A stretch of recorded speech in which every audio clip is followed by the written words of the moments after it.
Good morning, Ian Crouch with your 8:30 Hunter News update. Police have issued a description of a man who robbed the Soldiers Point Bowling Club last night. Police say the man entered the club just before 7:30 and threatened a female bar attendant with an offensive weapon before making off with cash. He was last seen heading west along Soldiers Point Road riding a bicycle. Police say the man is about 178 centimetres tall and was wearing a black long-sleeve shirt and pants and was wearing a black balaclava and carrying a black backpack. Anyone with information is urged to call Nelson Bay Police or Crime Stoppers. A survey of patients at Hunter Hospital emergency departments taken during the height of the pandemic has shown the community holds our health professionals in high regard. The survey found 88% of respondents rated their treatment as very good or good. Only 4% gave them a poor rating. The John Hunter Hospital had a 68% very good rating, but Kurri Kurri topped the class with an 80% very good rating. Social media users across the Hunter are being urged to prioritise safe online conversations surrounding mental health and suicide prevention. Origin's latest Chat Safe guidelines provide influencers with the tools they need to promote a culture of positive mental health online.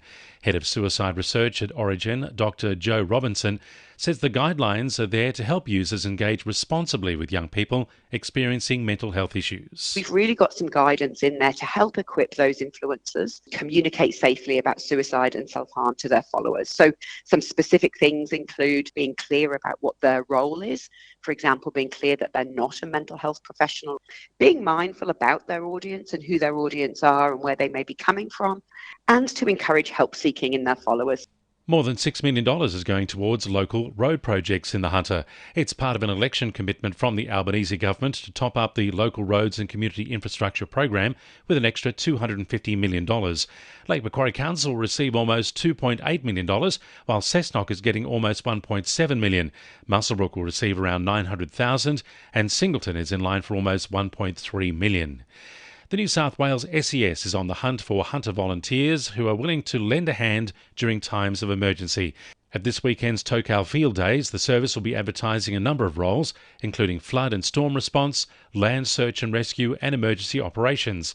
Hunter Unit Commander Mandy Bramble says there are important roles on offer both at the forefront and behind the scenes. Wonderful to have our teams out on roofs to help the community and be seen, but there's so big a team that sits behind that makes sure that the team gets to the right address. They make sure there's a call back to people to check that they still need us once the heavy rain stopped and the gutters stopped overflowing. And both those teams are very important to the running of a unit or the running of the State Emergency Service.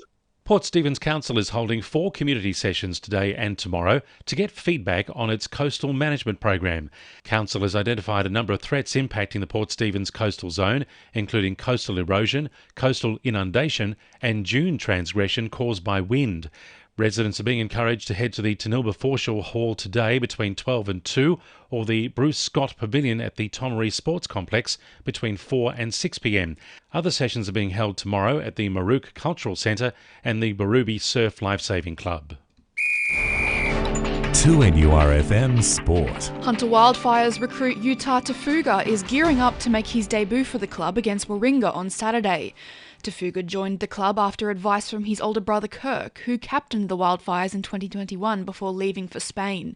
The inclusion of the outside centre is one of 4 changes made to the side that defeated Western Sydney 33-32. Knights halfback Jackson Hastings is throwing his support behind Kalen Ponga after their 43-12 loss to Parramatta last week. Ponga had a rough game in the defeat, making 13 tackles and missing 8 as the Eels ran rampant. Hastings says Ponga will bounce back better and knows what he needs to do to improve. And Jets young gun Archie Gooden is hoping to be fit and ready in time for July pre-season after he undergoes back surgery in 2 weeks. That's sport. I'm Bella Middleton. And the winning numbers in Oz Lotto are 1, 7, 20, 26, 28, 29 and 45, and the supplementaries are 4, 11 and 16. And now you're up to date with the latest 2NURFM Hunter News.